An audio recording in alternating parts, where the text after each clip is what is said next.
Baik ibu-ibu, kita lanjutkan ke langkah yang keempat. Langkah yang keempat ini kita akan belajar tentang tidak boleh melakukan kekerasan.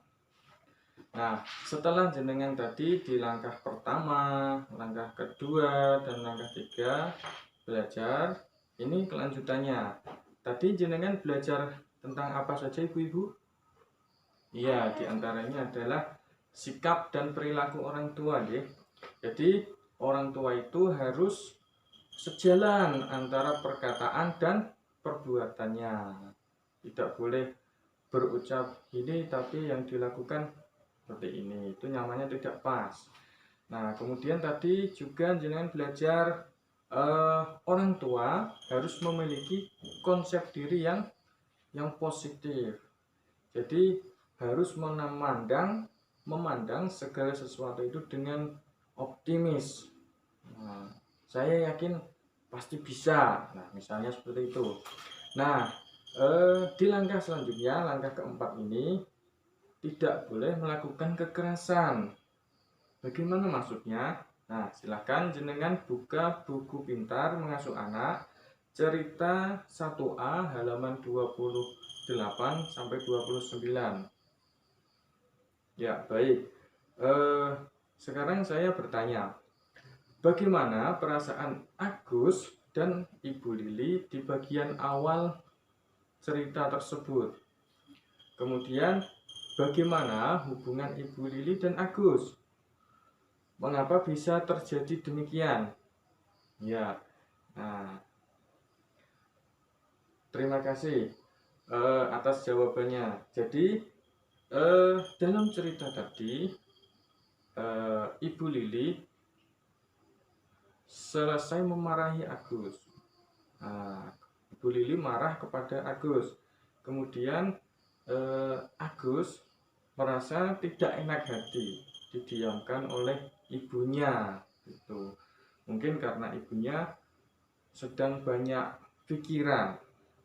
Nah, jadi permasalahan ekonomi keluarga adalah sebab dan tanpa sadar yang membuat orang tua sering bertindak kasar, emosi, sering marah pada anaknya, sehingga menjadikan keluarga tidak bahagia atau kurang harmonis. Nah, selanjutnya juga orang tua juga perlu menyadari bahwa semua hal yang dilakukan sebagai orang tua akan berpengaruh pada anaknya. Jadi harus hati-hati bertindak seperti ini, berkata seperti ini, itu pasti ada efeknya ke anak.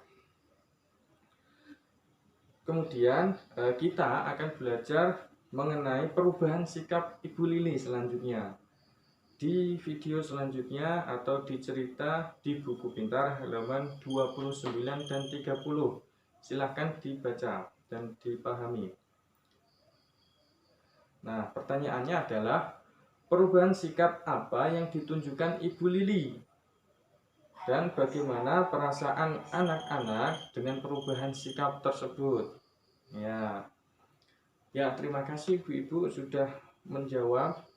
Nah, ini saya mau menambahi di cerita itu tadi, Ibu Lili berusaha untuk menjadi lebih sabar dan tidak cepat marah atau emosi, dan menunjukkan kasih sayang pada anak-anaknya. Nah, di cerita tadi kan Agus menumpahkan segelas susu. Nah, Ibu Lili tidak langsung marah kepada Agus, melainkan apa? Ya, mengendalikan emosinya, menahan. Jadi mengajak anak-anaknya untuk membersihkan susu yang ditumpahkan tadi, cara bersama-sama. Nah, itu juga secara tidak langsung menanamkan sikap bertanggung jawab kepada anak. Kemudian pada bagian akhir cerita terlihat bahwa perubahan sikap Ibu Lili berdampak baik pada anak-anaknya. Nah, ya, jadi Agus dan Ita bersedia mengikuti ajakan Ibu Lili untuk membersihkan air susu yang tumpah. Nah, jadi begitu ibu-ibu. Kesimpulannya adalah menjadi orang tua yang baik tidak ditentukan oleh jumlah uang atau harta yang kita miliki. Kita bisa menjadi orang tua yang lebih baik dengan mengendalikan emosi. Jadi apapun yang harus kita lakukan, kita pikirkan matang-matang efek dan akibatnya di anak dalam jangka pendek maupun jangka panjang.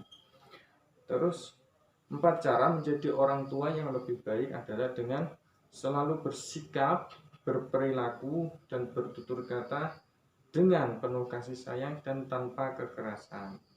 Baik, terima kasih Ibu-ibu.